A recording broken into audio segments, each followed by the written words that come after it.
안녕하십니까. 이렇게 동영상을 통해서 여러분들을 에, 뵙게 됐습니다. 어쩔 수 없는 상황이라 이해해 주시라고 믿습니다. 어쨌든 이런 방법을 통해서라도 여러분과 함께 영적으로 교제하고 교통할 수 있는 시간을 갖게 돼서 참 다행스럽게 생각을 합니다. 오늘 저희들이 은혜 받을 말씀은 창세기 27장 30절로 34절 말씀 또 37절 말씀입니다. 제가 먼저 이 말씀을 봉독하겠습니다. 이삭이 야곱에게 축복하기를 마침에 야곱이 그 아비 이삭 앞에서 나가사 곧 그 형 에서가 사냥하여 돌아온지라. 그가 별미를 만들어 아비에게로 가지고 와서 가로되 아버지여 일어나서 아들이 사냥한 고기를 잡수시고 마음껏 내게 축복하소서. 그 아비 이삭이 그에게 이르되 너는 누구냐? 그가 대답하되 나는 아버지의 아들 곧 아버지의 맏아들 에서로소이다.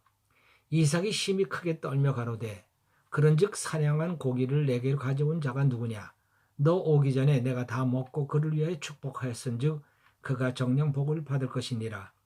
에서가 그 아비의 말을 듣고 방성대곡하며 아비에게 이르되 내 아버지여 내게 축복하소서. 내게도 그리하소서. 37절 말씀입니다.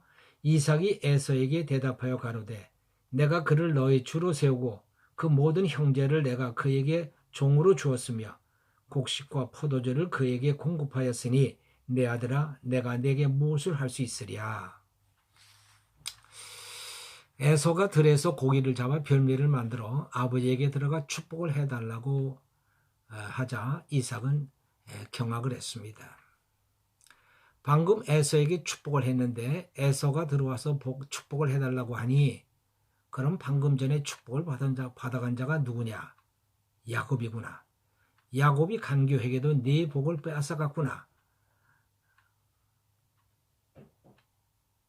그러니까 이 에서가 말합니다. 그래도 아버지 내게 축복하소서.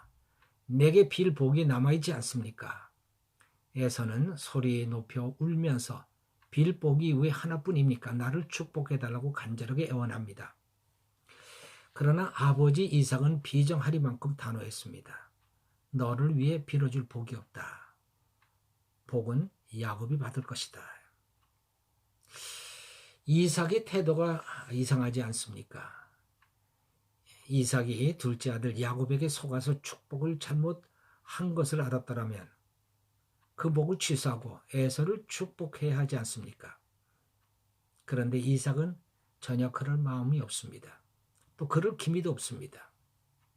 에서가 소리 높여 울면서 간절하게 호소해도 이삭의 마음은 조금도 움직임이 없습니다. 왜 그랬을까요? 이삭은 에서를 얼마나 사랑했습니까? 그래서 에서를 축복하려 하지 않았습니까? 그런데도 이삭은 왜 마음을 바꿀 생각을 하지 않습니까? 우리는 그 이유를 33절에서 발견합니다. 33절의 말씀을 보니 이삭이 심히 크게 떨며라는 말씀이 있습니다. 이삭이 에서가 아닌 야곱에게 축복을 했다는 사실을 알게 된 순간 그는 심히 크게 떨었다고 했습니다. 이 말씀을 어떤 사람들은 오해합니다. 야곱에게 속았다는 사실을 알고 너무 분해서 부들부들 떨었다고 해석을 합니다. 그렇지 않습니다. 이 떨었다는 원어를 히브리로 찾아보면 하라다라고 하는 말인데 그 뜻은 두려워서 떨었다는 뜻입니다. 그러니까는 심히 크게 떨었다는 말씀은 헤아릴 수 없는 공포심으로 떨었다는 말씀을 말하는 것입니다.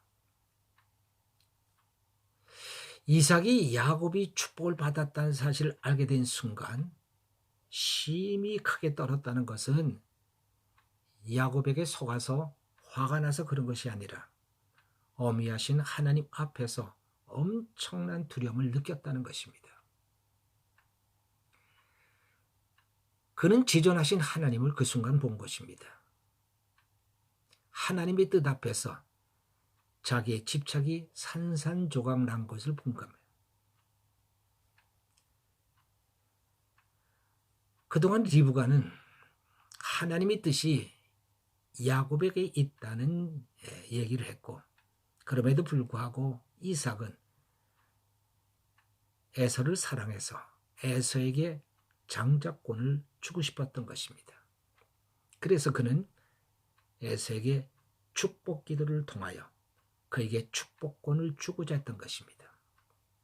그런데 야곱이 이삭의 축복을 받았다는 사실을 아는 순간에 그가 결국은 하나님의 뜻 앞에서 자기의 모든 집착이 산산조각이 났다는 사실을 알게 되었고, 그리고 하나님 앞에 그는 떨었던 것입니다. 그동안 이삭은 그의 아내 리브가가 하나님의 뜻이 에서가 아닌 야곱에게 있다고 얘기했을 때 이삭은 일부러 리브가의 말을 무시했습니다. 왜? 그는 에서를 사랑했기 때문입니다. 그는 그의 가문을 에서에게 물려주고 싶었습니다. 그래서 그는 아내의 말을 애써 외면했던 것입니다. 어떻게 해서든지 에서에게 장자권을 물려주고 싶었습니다.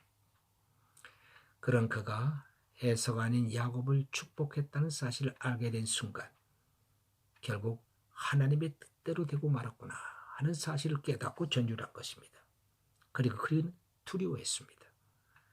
그는 하나님이 두려웠습니다.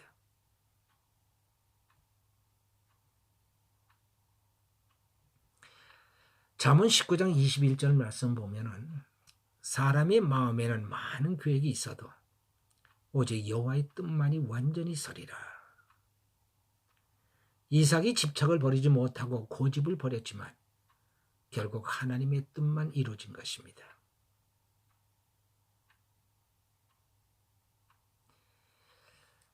사람들은 이 진리를 깨닫기 전까지는 자기 생각대로 자기 뜻대로 해보려고 발버둥을 칩니다. 그러나 그런 일들이 얼마나 부질없는 짓입니까? 결국은 하나님의 뜻만 서게 되는 것입니다. 그리고 많은 사람들이 자신의 뜻이 산산조각이 나고 나서야 하나님 뜻에 순복하는 자가 됩니다.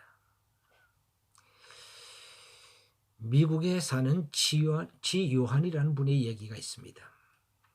그의 아내가 출산하기 전에 태몽을 꾸었습니다. 집에 불이 나서 천정이 다 타러가고 있었는데 어른들은 태연하게 잠을 자고 있었습니다. 그런데 갑자기 예쁜 아이가 나타나더니 어른들을 깨워서 살렸습니다. 그리고 이틀 뒤에 딸을 낳습니다. 이름을 수경이라고 지었습니다. 지킬 숫자에 알릴 경자해서 수경이라고 이름을 지었습니다. 이 가족은 미국으로 이민을 갔습니다. 지효한 씨는 뉴욕에 있는 돈을 다 자기 수중에 넣겠다고 호언장담하고 한국을 떠났습니다. 그는 미국에 도착해서 열심히 일하며 돈을 벌었고 일할 때 생긴 스트레스를 세상적으로 풀었습니다.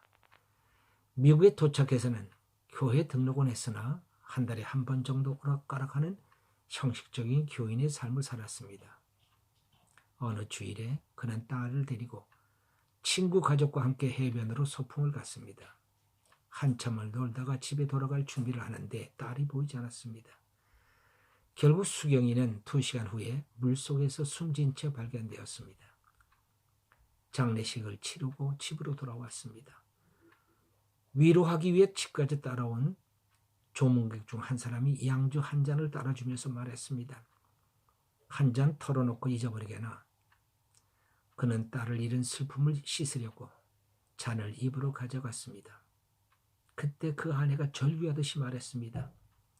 수경이 태어날 때 술 먹다가 수경이 잃어버리더니 수경이 보낼 때도 술을 먹는 거야. 그는 그 순간 갑자기 망치로 뒤통수를 맞는 것 같은 충격을 받았습니다. 그 순간 하나님의 음성을 들었습니다.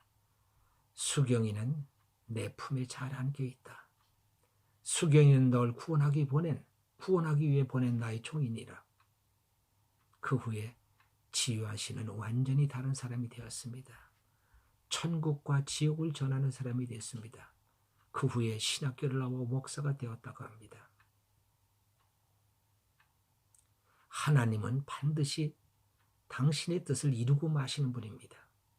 그 뜻을 꺾을 수 있는 자는 아무도 없습니다. 그 뜻을 거스르는 자는 결국 내 뜻이 산산조각이 나고서야 하나님의 뜻에 순복합니다.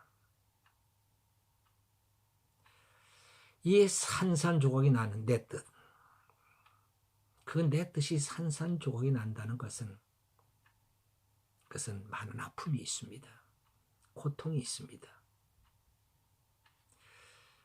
그 고통과 아픔을 통과해서 우린 비로소 하나님의 뜻 가운데 나아갈 수 있는 자들이 되는지도 모르겠습니다. 오늘날 이 나라에 처한 현실이 많이 힘듭니다. 고통스럽습니다. 저는 그런 생각을 합니다. 하나님의 뜻을 이루시는 하나님의 방법이구나. 어쩌면 우리는 이 과정을 통해서 우리는 하나님의 뜻을 이루는 그런 민족이 될 줄로 믿습니다.